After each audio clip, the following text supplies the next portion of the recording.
رضي الله تعالى عنه قال رسول الله صلى الله عليه وسلم إن من العلم بهيئة المؤمن لا يعلمه إلا أهل المعرفة بالله بل يهتم بشيطان لم يمسكه إلا أهل المعرفة بالله.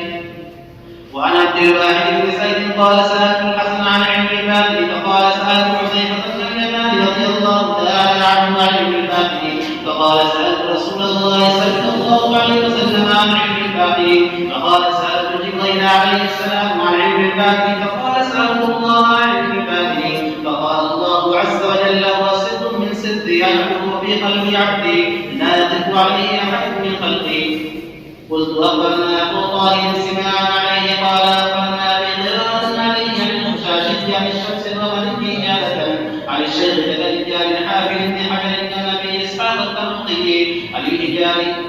عن الحافظ محب الدين محمود بن محمد بن الدجال عن الحافظ أبي منصور شهرتان بن الحافظ أبي شجاع الشيخ